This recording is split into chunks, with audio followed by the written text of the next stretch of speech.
signature prawn mee ataupun Hokkien mee. Okey, prawn mee ni nak buat dia, kepala udang direbus ke ataupun dibakar kepala udang, cili paste sedikit, paste udang paste udang dan gula batu dan bahan-bahan lain lah.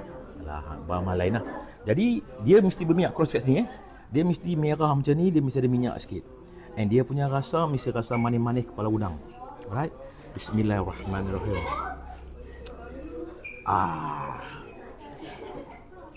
Remember saya punya 8 tahun berada di Penang. Negeri yang paling stay lama adalah Penang 8 tahun.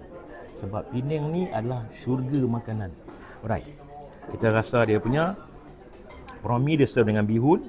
Hokkien mee ni dia campur bihun dengan mi kuning. Kita rasa. Bismillahirrahmanirrahim. And dia mesti ada kangkung. Ini sebab saya rasa saya makan sikit lah. Right. Bismillahirrahmanirrahim. Saya betul orang kata sukalah kepada owner dia. Owner dia orang kita. Alright. Boleh masak makanan Cina. So saya doakan owner this restaurant dipanjangkan umur, dimurahkan rezeki.